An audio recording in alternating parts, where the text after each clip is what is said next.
Hello. Peace. Peace. Peace, King. Can you hear me?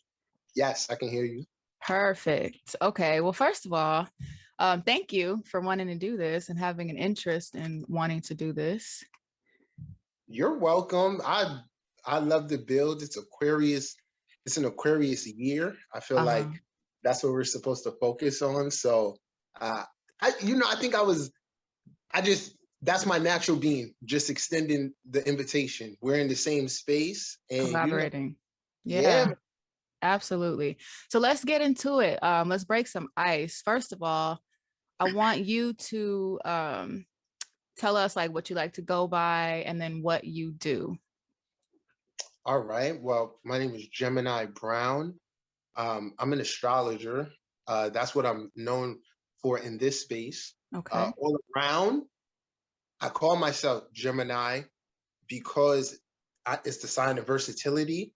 And I feel like it encompasses my being and everything I'm able to do. So like a traditional Gemini, I split my energies up in various different directions. So in addition to being an astrologer, I'm also a middle school teacher. Nice. I'm also a artist. I'm a poet, actor, all around creator, honestly. Creator. I like that. Yeah, a musician. So yeah, so I gotta ask. I'm a Gemini, so I'm gonna name them. There you go. Creator, yeah. Okay. So Gemini, is that your sun sign? Yes. Okay. So give us your moon and your rising. And I want your Venus and Mars too, because I'm nosy. All right.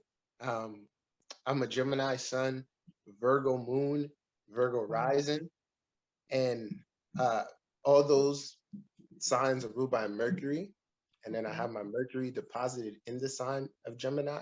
Wow. So, interesting experience within itself. And then from there, I have a stellium in Leo, which is ruled by the sun. So I like to think I'm here doing divine service. I like to think I'm here willingly. Yeah. And yeah. And did you say your Mars and your Venus? Oh, sorry. Yeah. That's okay. Venus, Mars, and Jupiter all in the sign of Leo. Wow. That's crazy. You got a lot of Leo on your chart. So I'm going to ask because I'm a reader that is very heavily astrology enthusiast. So I'm like into astrology, but I haven't necessarily studied it in its full spectrum. But when I realized a lot of people have Leo in their chart, of course, Leo, stereotypical, like center of attention, like showing up and just being kind of just there, just being like the one people see, eyes on me type of vibe. Do you have a lot of that like performative, I guess, kind of energy about you where you're just kind of like walking a room and people you just stand out? Do you like to be the center of attention? Do you like to stay back? So this is good. Great question, because I think it speaks to my uniqueness in this experience. So Virgo rising is Leo is the 12th house of Virgo. Okay. So in the sequence, I read astrology and teach astrology in sequences. Everything is a karmic sequence, evolutionary cycle. So, when people get readings from me, like a natal reading, I'm first trying to attune you towards where you are in your evolutionary path and get you in alignment with your energy. So energy wants to express itself. This is how I relate to it. Consciousness wants to express itself 3 distinct ways: through the personality, through the soul, and through the spirit. And the key is to get all of them working in unison. Right. So, absolutely. So you could reach your highest potential. So yeah, I think I set my chart up that way. So I have my Leo falls into the 12th house, and then I'm a moon in the first. So it's contradictory. I would say this: I've been the center of attention, and I know I'm the center of my own universe. So in some regard, I'm here to let go of that or experience something different or Okay. work my way back up to that. So I as a 12th house person, I don't like attention for no reason. I like Yes. attention with purpose. So I would tell people, Leos, to tap into the energy at a higher level, you by being yourself, because like you had said, Leo just is there. Right. We're gonna see it regardless. Right. So be you, and you get the admiration, you get the appreciation, versus at the personality level, we kind of seek it out. Yeah. How can I get it? Right. Yeah. But then that leads to creative expression and things like that. So I feel like I have a natural will to create, and that will to create isn't egoic. Okay. It isn't egoic in nature. Okay. But I understand how myself works. So yeah, Nice. I hope that. Yeah, no, that did. So before, I have a lot of questions for you in regards to your work, but before we get there, I want to ask just some random questions to kind of get us going. We want to talk about some of the stereotypes, like I mentioned, one with the Leo. What are some of the stereotypes that you personally feel like are just no in regards to some zodiac signs? Like, for instance, for me, I'm a Pisces sun, and I see a lot of those memes, like Pisces are like almost dingy or like airheaded, or you know what I mean? And I'm just like, that's not. So what are some that you think after studying astrology that you're just like, nah? Right. And for the sake of, my audience as well, let us know your sun, moon, and rising. Absolutely. So I'm a Pisces sun, I'm a Sag moon, and I'm a, oh wow, Cancer rising. I almost said Gemini rising. I'm a Cancer rising. Cancer rising. Yes, sir. Right. So you just like me. Now you say, okay, I was about to go into teacher mode and ask you, hey, do you Please know do. oh yeah, okay. Do you know what our combinations in terms of sun and moon have in common? Your moon is a Virgo moon? Yes. No, I don't. Okay, so I'm a Gemini sun, Virgo moon. Okay. You're a Pisces sun, Sagittarius moon. Okay. Do you see any relationship there? I think Gemini and Sag are opposites, and Virgo and Pisces are, what do they call it? Sister signs? They're opposite too. Yeah, opposite. Yeah. Right? So that creates the fixed cross. Wow. So on a personal level, you and I have a relationship between our sun and moons. Wow, that's crazy. They're in conflict. We're double mutable, right? Which I have realized leads to, and particularly in mutable signs, but all sun square moon people, this is like a way of tapping into your psychic nature. Okay? People, you're more aware of who? The other. Yeah. So it's conflict between wants and needs, but through time, that gives understanding towards that dualistic dance. I would say that makes complete sense, and my life proves it. I would say that makes complete sense. Right. Like I'm always with the Sag and Pisces, so opposite, but somehow I don't know how to explain it, but you know what I mean. You just explained it very well. Yeah. Because it's you. It's you and it's nature. So, all right, stereotypes, right? I love them because within the stereotypes, if you choose to look deeper by just simply asking why does they say Leo's an attention whore? Why do they say Gemini is two-faced? Or I think, and the one for Pisces, it's funny. So in these astrology streets, I feel like the thing with Pisces is like they end up rubbing people the wrong way, but they're completely aloof to that. That's a fact. Yeah. So their stereotype is weird, but I understand all the stereotypes. Yeah. So I think you were asking me like which one's just not valid. I won't say not valid, but which one do you see the most that you're like, there's more to that, or it's not as accurate as it may seem? Because I think a lot of people, I guess, kind of capitalize on giving out zodiac information without really knowing the depths of it. Like you said, there's always something deeper. You know what I'm saying? Right. So people are gonna love it. They're always gonna gravitate towards the quote unquote negative or whatever. Right. I'm gonna go ahead and say Cancer and the crybaby. Oh, really? Crybaby. It's true. It is very true.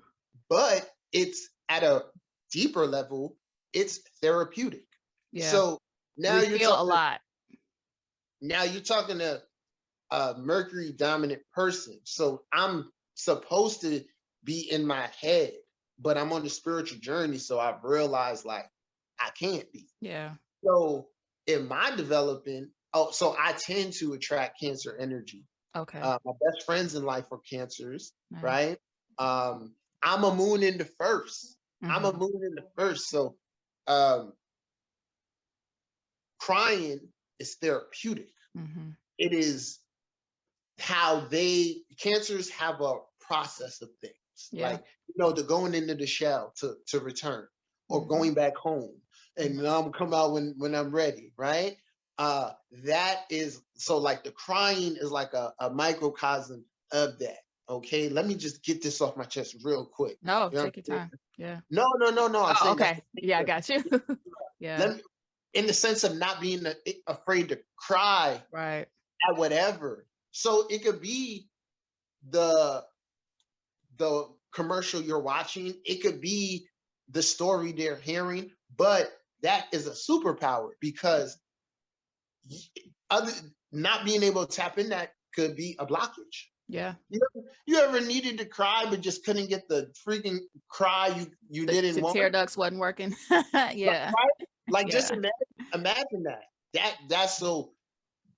That's where something where you could learn from Cancer, or where it can be seen as funny, but it's actually like an intricate part of their nature. Mhm. So to know Cancer people, or for them to trust you, or is a thing where it's like you call them, you was crying, wasn't you? Definitely was just crying. Like, Yeah. and to the person who you're connected with them, you get it. Yeah. You get it. You know what I'm saying? And like I said, for me, I admire it and I learn from it.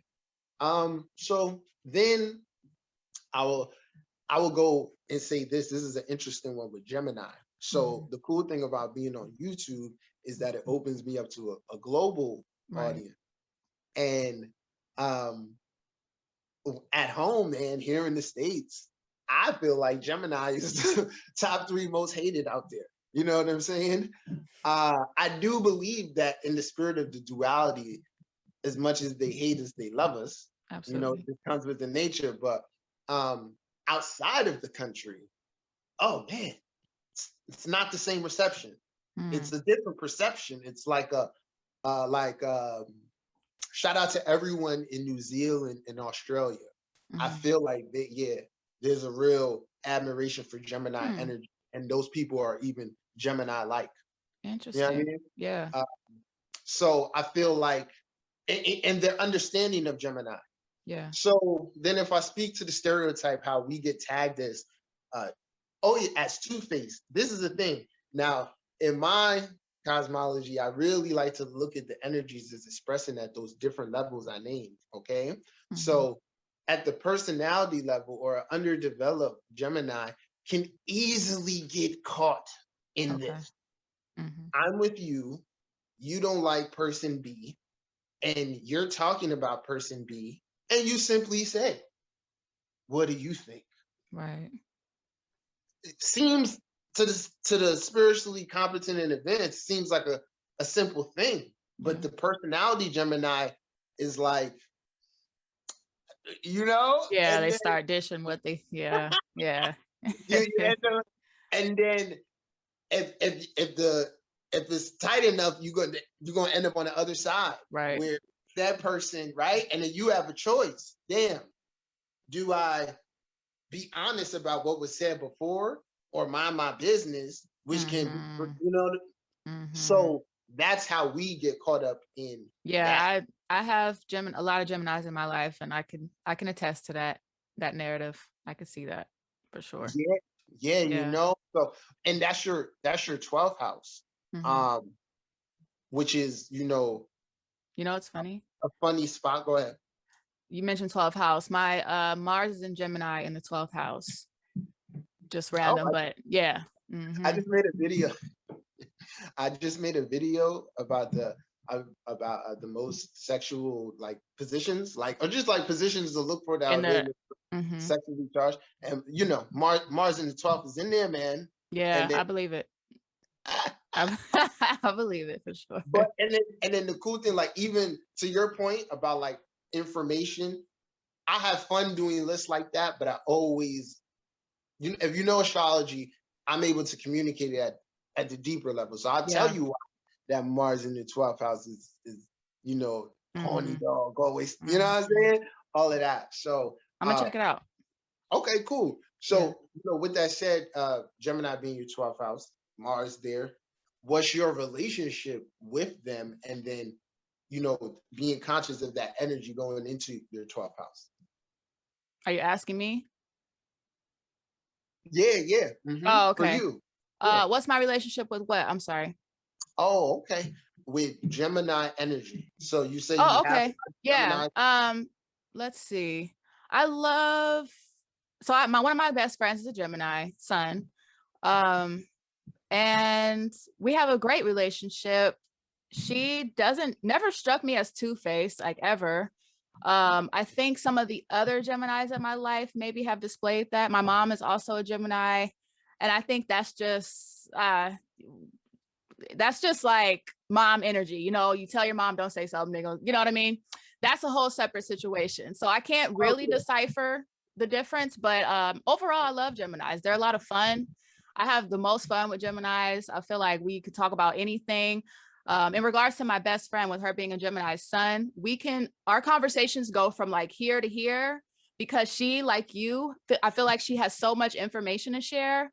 So I'm always just like, it's always like an up and down kind of roller coaster with information, and just it's a good relationship. I don't know how to pinpoint it because you guys are so complex.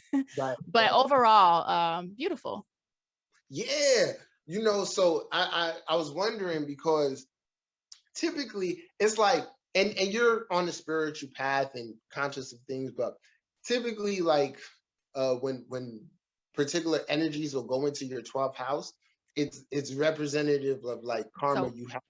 So what I can tell you is about my 12th house personally, outside of my relationships, with it being in Gemini, and I don't know if this is just because of the Mars aspect, but I have had I feel a lot of fighter energy with that Mars in the 12th house. So I feel like with me being expressive, especially like you mentioned, like sexually, a lot of that, especially before I was like awakened to it, was an outlet for how I guess, for that like fiery energy, if you will, because it's almost like with the Gemini and the Mars being in the 12th, and I'm just making shit up, so correct me if I'm wrong, but I'm talking intuitively. Right. I feel like there is a lot that you feel and want to say, but sometimes don't. So it might come out in a different way, which is like your expression. And that's what it was for me with the like the sexual energy and things. So with that aspect, that's one thing. And then on the other side, yeah, it just gives warrior. I don't know. I feel like that's more of the Mars in the 12th. I can't pinpoint it with the Gemini. Maybe you can explain that a little more for me. But I know more about the Mars being in the 12th than I do in regards to like applying it to the Gemini energy. Right. So there's levels to it. I always like to look at it in the karmic sense, right? Yeah. So then that's where I would need to look at your aspects and see how the whole puzzle flows together, right? But typically, put it like this, and because it's all profile. So what we know about, and this is how my mind works. So when I see Mars in the 12th in a person's chart,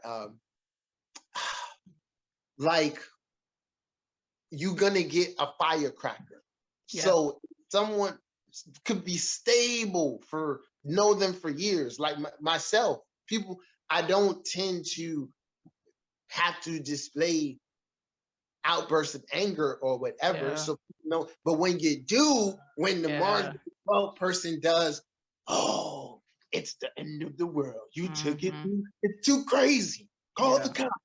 You know what I'm saying? Yep. Like, Yep. but at the deep, it's because of the experience, like how you, the 12th house person, are identifying with that energy. So in a karmic sense, you've been a person that, now this is the Gemini, I'll explain it. So overall for Mars and 12 people is issues expressing anger, you know, the will, sexual drives and stuff outward. But Gemini specific, connected towards expression of your words, or communication of your intellect, or it could even, and this is intuitively, maybe not feeling like people respect your intellect.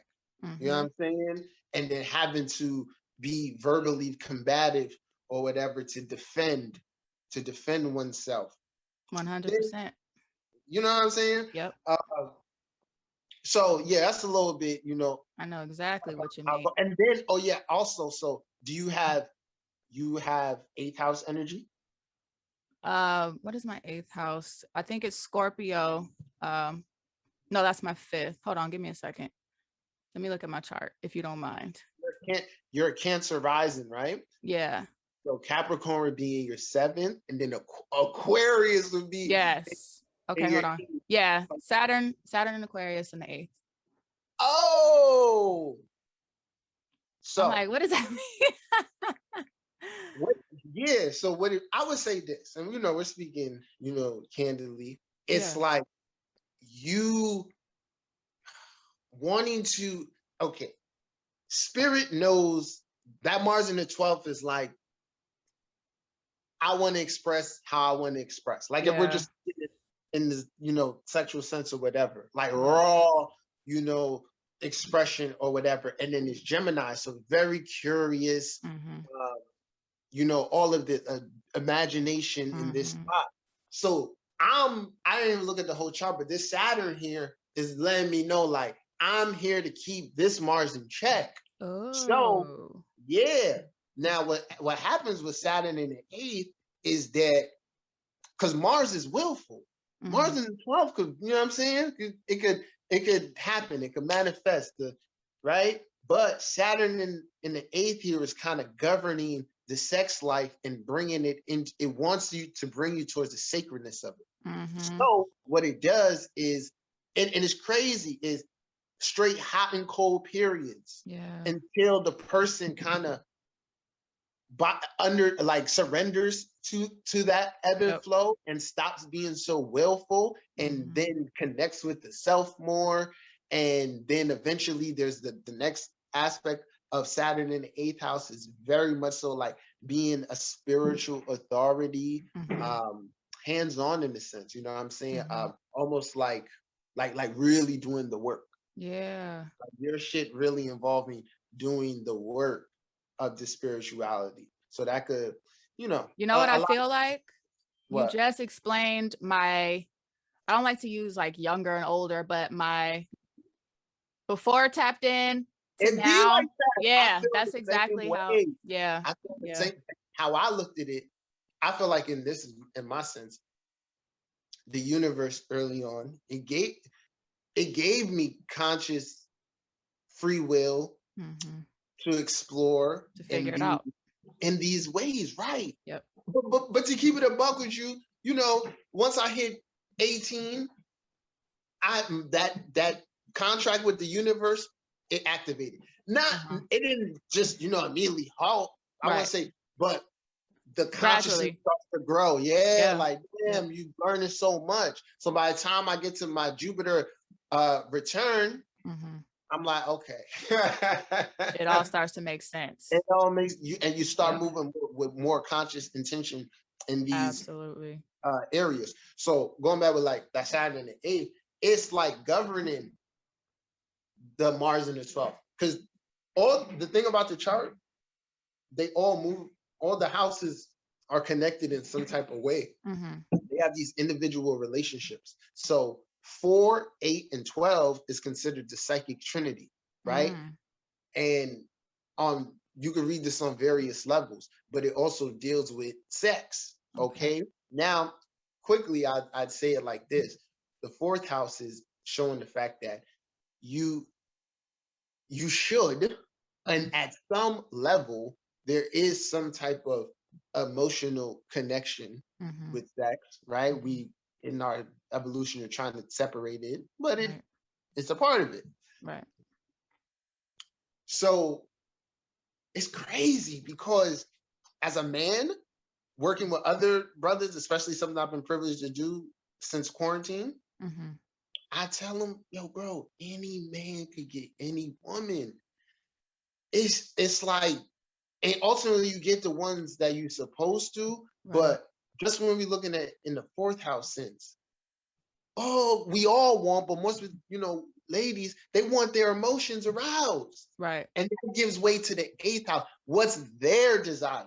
Yeah. Now, in the eighth house, we get a little bit more particular about, you know what I'm saying? What we like, right? But the thing is, like, emotions can take you a long way.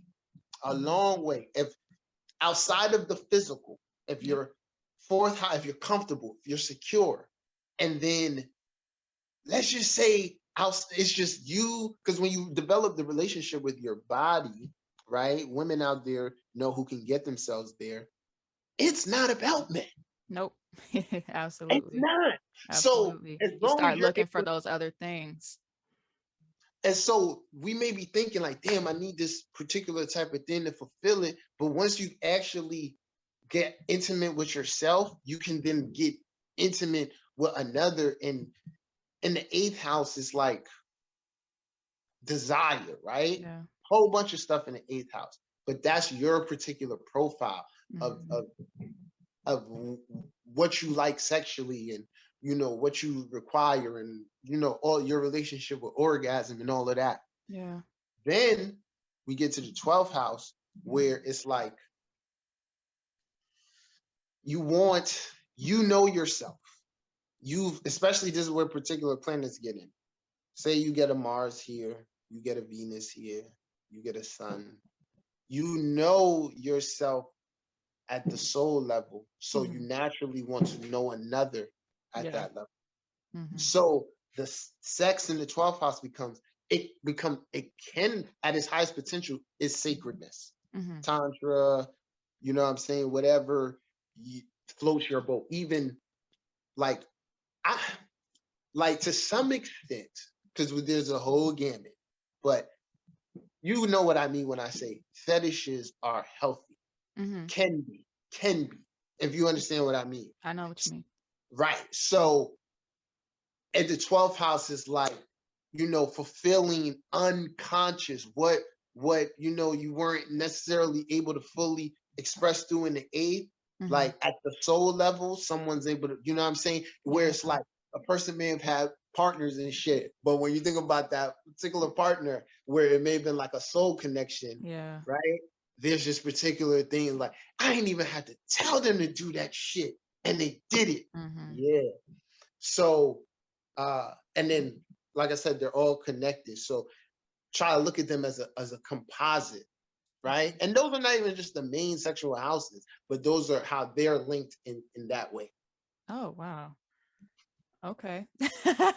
Now I want to like dig deep into my 8th and 12th house. I need to find out more about this. So we'll get back to more of this stuff because I'm highly interested in any other information you have to offer, but I want to ask more about your work. So you did say that you're an astrologer, and I heard that you said since COVID, you've been able to connect with more people doing what type of work exactly? I know you mentioned reading natal charts. What exactly do you offer, like service-wise? Right. So for me, I'm a teacher. So as an astrologer, I have... Wait, pause. You mentioned you're a middle school teacher. What subjects, areas do you teach? Language arts, science. At the middle school level, you have to teach a little bit of everything. Okay. Yeah. But I've always been like an English guy. I'm a writer in general. Nice. So with astrology, I do readings of all sorts. So natal chart readings, transit readings, solar return. There's so much to explore, right? And then from there, it's a vast thing. I have different relationships with people, where I become their astrologer, where I'm in tune with them all year, giving guidance and keeping them abreast with the stars and The interpreting things transits. like that. Right. Then I teach astrology. So I have classes where I teach astrology, private lessons and class sessions as well. Okay. So those are really in this space, my areas that I really use my gifts.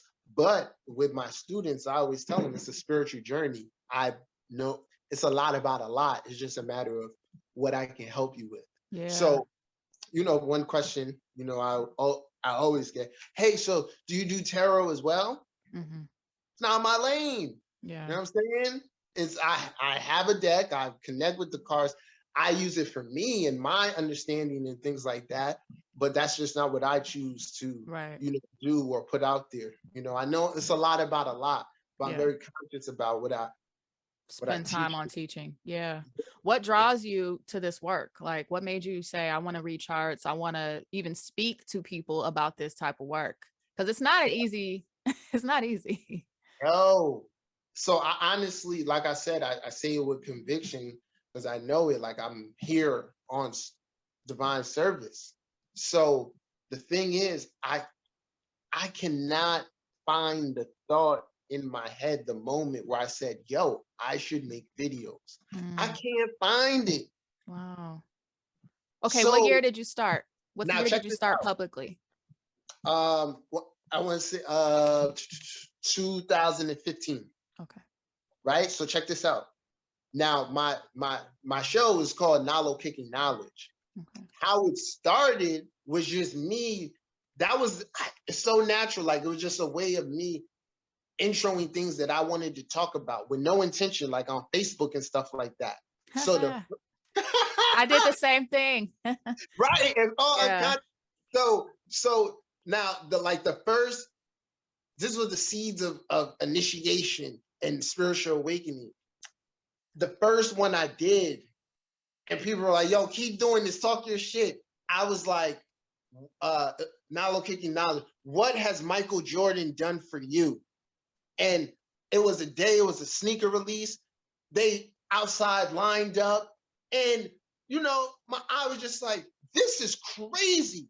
Mind you, like I said, I'm going through spiritual awakening. So I'm feeling different out here. Yeah. I'm just like, me being me, I go up and I'm like, yo, is there like a discount club for y'all? Like, people who buy these shits consistent. I was just asking questions and shit. And from there, I went, made my little video ranting, and I feel like I never attack people. It's a gift of the Gemini where I always explain it, touching all points. You're more asking questions, like you said, than judging. Yeah, but expressing myself at the same time. So I'm like, what has Michael Jordan done for you? And people, they really gravitate towards that. So I started off initially just expressing my thoughts. And then, but before that, like I said, I was still, in the matrix, in my personality. I'm in school, didn't study to be a teacher. I was doing theater and all of that. And life happened and I fell into teaching. You know what I'm saying? Like, it was like told to me I was going to do it, but in my ego, I was like, I'm trying to do some other shit. Right. But it got me, you know what I'm saying? Yeah. So no real conscious that I could remember, just really a natural thing. And that's why I feel like, this is all agreement. So, and it's a cool process how it goes. So another thing I tell people, constantly replay your journey. Constantly replay it to know how you got to where you are right now. Yeah, absolutely. And I want to add one more thing. My journey started with like anxiety attacks, which led me to adopting meditation. And upon adopting meditation and really grounding myself and being into that, I attracted my first spiritual teacher. Nice. And and this was not an astrologer, but it was the spiritual guidance that I needed to do whatever. So very much divinely guided out here. Amen. I love that. It's funny. We have a similar story. I too I remember, ooh, I was super young. It was probably like 2008, 9. I remember just logging on Facebook and like doing little, I don't think live was even a thing at this time. It was like you just record a video and whatever. And I remember just going on there and just talking about anything under the sun, and people were drawn to it. I had no idea why. But it all, when you start to think about it later, like you said, playing back your journey, it all just starts to make sense. Like, wow, because I'm doing that now. You know, I have a podcast, I read for people, and here I am just talking about my thoughts and what I'm interested in, and full circle. It's beautiful. So with you asked me the question of, you know, what I do and what I provide. Let me ask you the same. Yeah, so I am a diviner. I don't like to call myself a tarot reader or oracle reader. I do it all. I don't even use cards a lot of times. So I really am psychic, like just period. So I'm a reader, diviner. I like to tap into or help people tap into what their purpose is. My focus and like passion is more so career, because I started picking up on like I'm always trying to help push people to that next like what do you want to do? How can we get you there? You know, I'm like hella aggressive about it. But I definitely think that's more of like the gear I try to go. But I read for all things, all topics, all whatever you need. But for me, it's more so like career driven. Right. So now purpose. I won't even say career, purpose. Purpose driven, right. So the next question I want to ask, what's your relationship with, because like you said, you just divine. Yeah. And I understand that. Where I'll say this and then ask you the question. My question is actually, what is your relationship with spirit, or, you know, your guides and all of that? Yeah. And then for me, particularly over this last year, nature has been this activator for me. So like I said, Mercury dominant out here, right? Strong connection to wind, air, like for real. Yeah. But over this last like quarantine period, particularly, you know, everyone was in the house. I'm making it a point like I'm staying outside, right? Just the relationship with spirit changed a little bit. You know what I'm saying? Became a little bit more like fluid in the sense of like, we with the conscious mind, we're set up to question things. Yeah. Right. Even when we get insights or whatever, in whatever ways that may be, we're set up to question it. In layman's terms, I'm accepting the knowing a lot easier now. Not even question it. Just like, all right, I hear you. More short. And I feel like nature, it just adds to that. Yeah. Right. Absolutely. And I did have, you know, I guess one thing that did also change too, I did take shrooms. Yeah, and me too. I was like, okay, all right. Yeah, that opened up a lot of different, I guess, portals, you could say. Right. And I will say this, I'm happy I didn't do that in the beginning. Me too. Yeah. I can agree with that. I can relate to that. So your question was, sorry, can you ask me a question? What's your relationship with like spirit? And then I add a little bit more. Mine's is like, I would say like playful. So I go out there and I'm out here and my insights and all of that, they come through like, you know, meditation and all of that. But when spirit's on me and I feel it on me, it's playful. And it's like, I laugh about shit. And then people are like, what are you laughing about? Like, that's me in spirit. I can relate. Okay, so I would say it's complex, but that's because I'm a complex person. I won't say complex, I would say multifaceted. There we go. I feel like I tap in the most creatively. So like with music, I'm very clairaudient, so I hear a lot. So like you, people might think I'm crazy because I'll just like laugh or whatever at a certain like message or whatever it is at the time. But it's all creative. Like I'll paint and then I can see a message, or I'm very visual too. So I would definitely say, I wouldn't say so much playful, but maybe a little bit, but definitely like all through creative expression. I'm able to tap in like the most when I'm creating something, and I start getting messages to create something pretty much all day. Got you. Is it Does it ever feel heavy?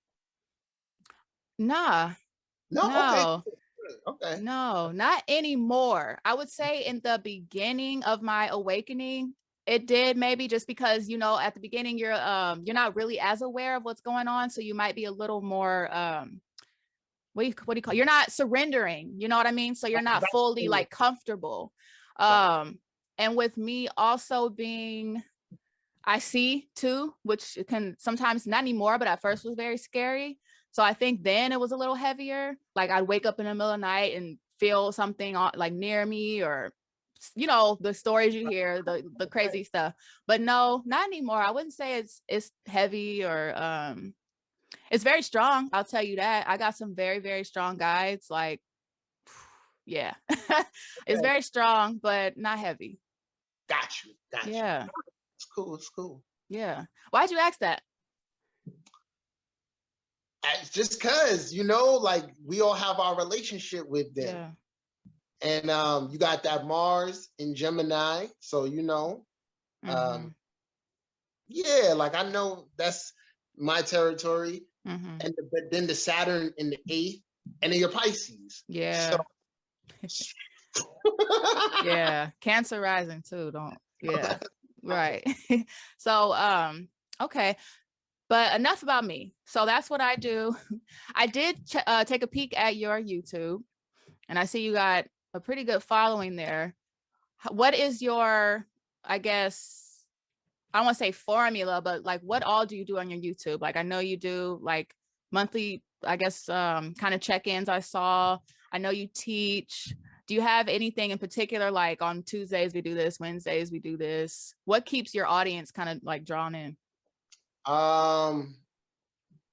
What keeps my audience drawn in is what's consistent is